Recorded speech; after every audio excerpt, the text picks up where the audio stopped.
Ah, sí, enos una vez más aquí, ¿sí? Con mucho calor, porque aquí en el cono sur hace un calor para mí, que soy penquista. ¿Cuántos grados hay? ¿Sí? Yo con eso ya me siento asado, probablemente hay 25 entre la sensación térmica y todo, porque aquí hay un par de grados más. Pero definitivamente, caramba que hace calor, de Juan, caramba que hace calor. Así que hoy día, y le voy a pedir un aplauso a los que están presentes para que sepan que no estoy alucinando, que hay gente en vivo. ¿Sí? Tenemos gente en vivo, tenemos gente vía web, siempre se agradece. Con mucho calor, estamos la mayoría en modo verano, ¿sí? Porque como dijo alguien, lo que hace el ritmo de la ciudad, ¿qué es el ritmo de la escuela. ¿Sí? Lo que hace el ritmo de la ciudad es el ritmo de la escuela. Uno dice, no, todo el mundo está de vacaciones. No, no todo el mundo está de vacaciones, pero al menos andamos como en modo verano, ¿no? No hay tacos en las calles o menos, ¿sí? Eh, y hoy día vamos a ver una cosa, ¿sí?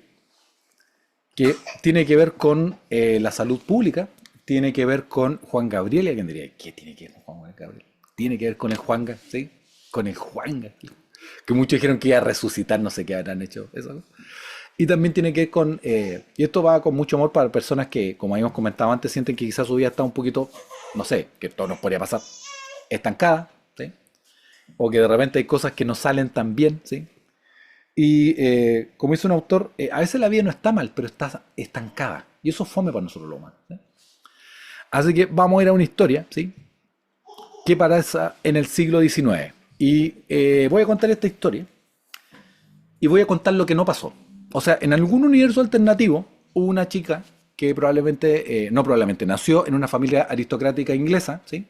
Hizo lo que se le pedía, como en Orgullo y Prejuicio, a toda niña aristocrática inglesa. Esta niña en este universo alternativo fue, se casó, tuvo hijos, murió y nadie más se acordó de ella. Pero esa no es la historia que vamos a contar hoy día. La historia es de una chica, de una familia muy acomodada, ¿sí? Que se llamaba Florence. Y Florence está esperando lo que se esperaba de todas las niñas de sociedad, ¿sí? Casarse y tener hijos. Totalmente bueno y válido.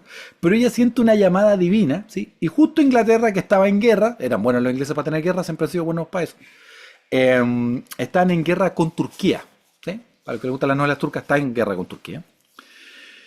Y hubo una guerra que se llama la Guerra de Crimea, que fue una guerra extremadamente sangrienta, ¿sí?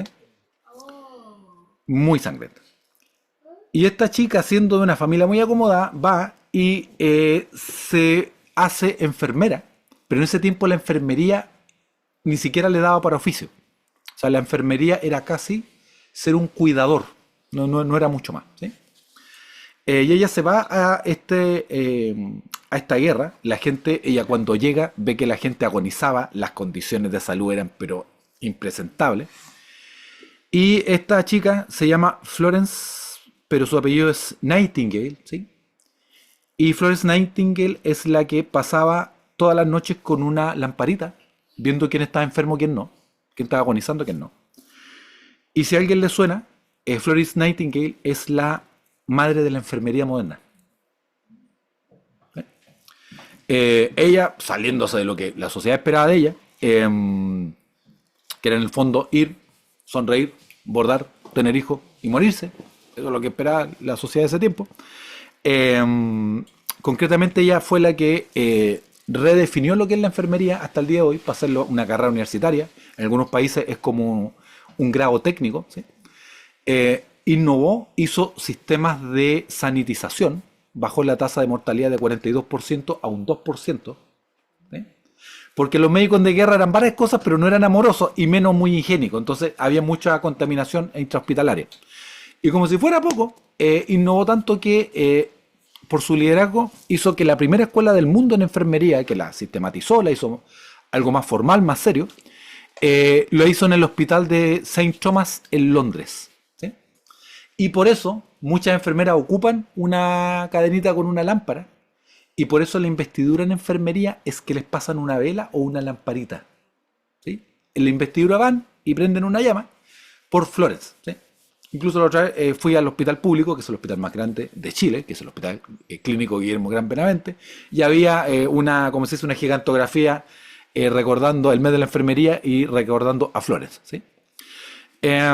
Y es interesante porque, ¿por qué estamos hablando de ella? ¿Por qué ella existe? ¿Por qué la enfermera existe como profesión? ¿Y por qué el símbolo es la lámpara? Porque ella se dedicó a servir. En vez de vivir una vida acomodada, que es válida, pero que solamente habría sido para sí misma. Y hay cosas que pasan en la vida cuando uno sirve. Y si no sirves, nunca van a pasar. Y eso vamos a hablar hoy día.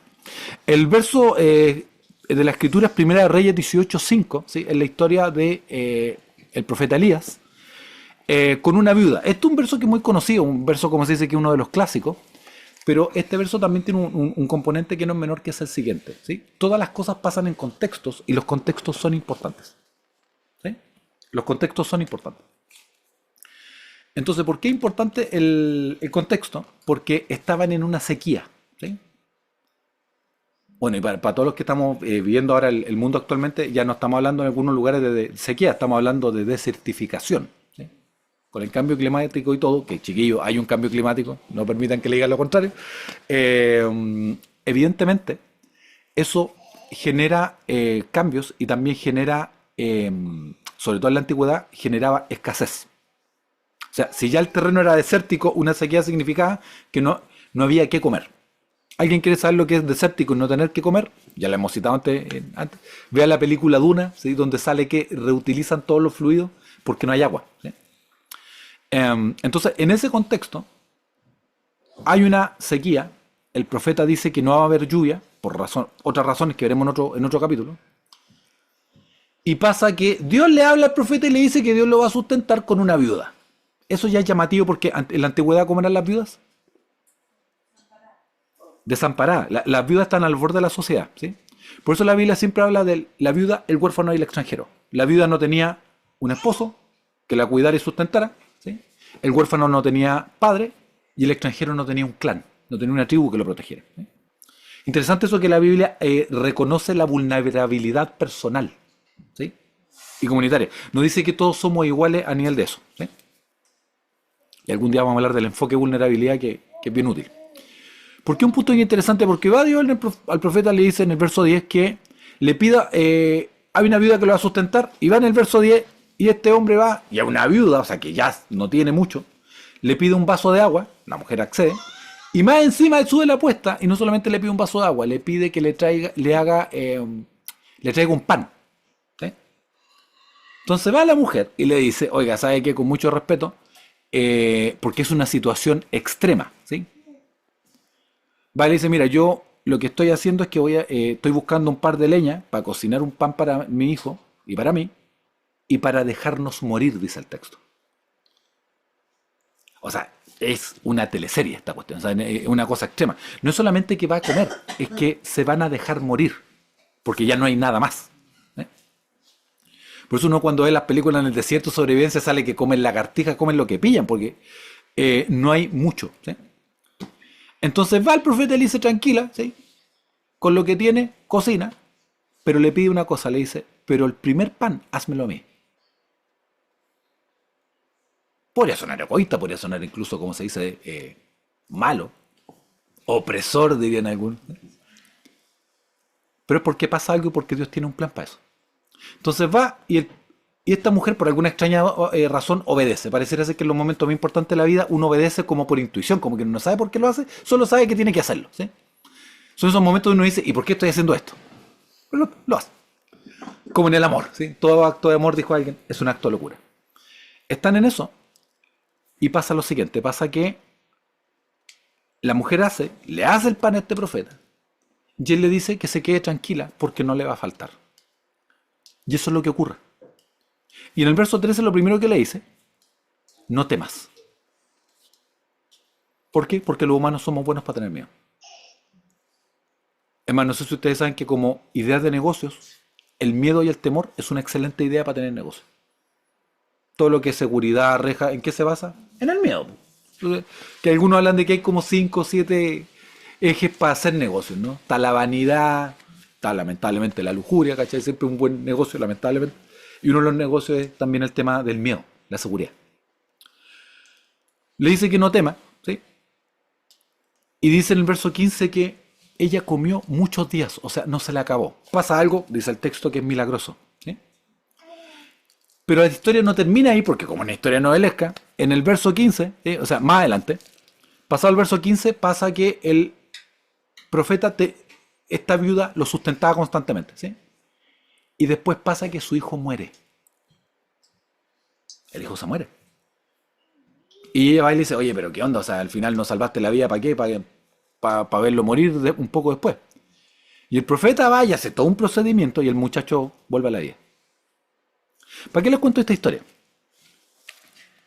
Es una buena pregunta. ¿Sí? Puede reírse, no hay ningún problema. Porque pasa lo siguiente. No porque no tenga nada, porque no tiene nada mejor que hacer. Mentira.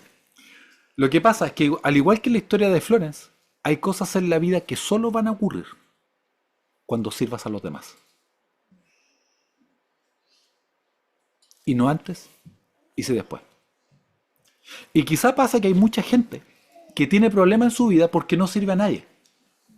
¿Sí? Incluso la otra vez en un libro muy bueno, se sirven solo al mismo, como dice aquí un pequeño asesor que tengo. Un tipo que le pidieron un consejo, que el autor tiene un libro donde también lo dice que el problema que tiene la juventud ahora, ¿por qué tiene tanto problema para encontrar un trabajo, ¿sí? O encontrar satisfacción en el trabajo? Es porque siempre anda buscando su pasión. ¿Sí? ¿Qué le dice las películas? Sigue tu pasión. Y todas esas cosas. Y él dice, no, todo eso está equivocado. Y el tipo, carepalo, dice, uno debería buscar servir a los demás. Y donde sirvas mejor a los demás, siempre te va a ir bien. Un tema que es interesante. Entonces, el servicio quitó la escasez, el servicio quitó la tragedia. Pues se iban a morir y después no se mueren. Y después su hijo fallece y vuelve a la vida por el servicio. El servicio le quitó la mortandad en un tiempo, como había sequía, que la gente se estaba muriendo. ¿Sí? Eso para nosotros es difícil de entender en el contexto moderno, pero sí ha pasado, al menos en los años 90 en algunas zonas de África, de gente que se murió por sequía. O sea, la sequía era tan potente que no había nada que comer. ¿Sí? Entonces, sí. Entonces, ¿por qué un punto que es interesante para nuestra vida? Porque hay cosas que van a ocurrir, cosas que se van a destapar, gente que vas a conocer, bendiciones que van a llegar, quizás negocios, quehaceres, contactos, que solo se van a abrir cuando sirvas a alguien más. Y a veces nos cuesta comprender lo siguiente, que aunque a veces es difícil de admitir, gran parte del tiempo quizá nos servimos solo nosotros mismos. Solo pensamos nosotros. ¿Sí? Solo pensamos nosotros. Hay rankings de los países más o menos centrados en sí mismos. Y los países modernos e industriales son extremadamente, un país del norte no voy a citar, un lugar de la Mancha que no me quiero acordar, es el lugar más egocéntrico de todos los países culturalmente hablando. Es una cultura egocéntrica, ¿sí? También hay un boom de problemas de salud mental, no digo que todo es eso, es un problema multivariado, y creo poder hablar de esto porque sí soy experto en esta área, hay otras áreas que no. Le preguntaron esto a uno de los mayores investigadores del mundo en depresión. ¿Sí? Estaba en una conferencia, un conversatorio y le preguntaron, pregunta muy periodística, ¿qué podría hacer alguien? ¿Cuál sería el consejo que usted le da a alguien que esté deprimido? ¿Qué podría hacer que fuera factible? ¿Sí? O sea, no irse de vacaciones a las Bahamas ni nada por el estilo. Algo simple que pudiera hacer para mejorar su cuadro depresivo. ¿Y sabes lo que dijo el tipo? Lo que dijo esta persona fue, lo que yo haría sería levantarme, salir de mi casa y buscar a alguien y ayudarlo. Eso es lo que le diría que haga. A uno de los mayores investigadores en depresión. ¿Qué tanto servimos a los demás? No es lo mismo que ser servil. ¿Qué tanto servimos a los demás? Y volviendo a la historia del inicio, el impacto de Florence es tal que es el siguiente. Y aquí yo voy a dar una predicción que me puedo equivocar. Con el boom de la inteligencia artificial no es que van a dejar de haber médicos, ¿sí? Pero ya han ocupado, ya han visto que han marcado más alto en empatía, ¿sí? Que un humano. Y diagnósticamente también han sido más asertivos que un humano. En el contexto de urgencia, China ya lanzó un hospital de realidad virtual con IA. ¿Sí? Y allá ellos llegan y prueban las cosas. ¿Por qué lo cito? Porque lo que dicen los expertos es que la profesión del futuro en salud, adivinen cuál es. En la enfermería, más que la medicina. Porque tiene el componente humano de cuidado. Difícilmente le podríamos dar eso a una máquina, ¿sí? Pero lo otro sí lo puede hacer una máquina y ya se está mostrando que lo puede hacer bastante mejor que lo humano. Difícilmente la medicina, no me malentiendan, no soy un profeta del desastre, no digo que se va a acabar, pero probablemente se va a reconfigurar el trabajo por el tema de lo tecnológico, porque si el trabajo solamente es dar un diagnóstico, la máquina lo puede hacer mejor. Y eso lo probaron hace poquito. ¿Por qué hablamos de ella y por qué existe la carrera? Porque alguien decidió salirse de la pista, de una vía cómoda, a servir. Entonces, te quiero animar hoy día a pensar a quién sirves en tu día a día. ¿Alguien quiere una vida egocéntrica? Se vale, no hay problema. Su vida. Uno con los adultos trabaja decisiones informadas. Pero lo que sí deja un legado es a quién servimos. Por eso Jesús habló de servicio. Por eso ahora está en boom el servicio en las empresas, ¿sí? Que algunos, incluso algunos que son más pesados, dicen, las empresas lo hacen malintencionado en el lucro. Es cierto. Pero se dieron cuenta que si tienen buen servicio, hace la diferencia. Ya sé que tú vuelvas a la pega, ¿sí? Sam Walton, el fundador de los Walmart, dijo, yo soy el tipo de cliente que no alega, dice. Soy del tipo de cliente que llega, cuando está yo, me siento, y si no me atiende el mozo, yo no le alego, pero yo no vuelvo nunca más. Por eso él enfatizaba tanto la calidad de servicio en su empresa. Fue uno de los primeros de hablar de no trabajador, él hablaba de colaborador. Después se lo copiaron, el business partners, que en el fondo no es ver al trabajador como un enemigo, sino verlo como un socio. Y que si a ti te va bien, a mí me va bien, y si a mí me va bien, a ti te vaya bien.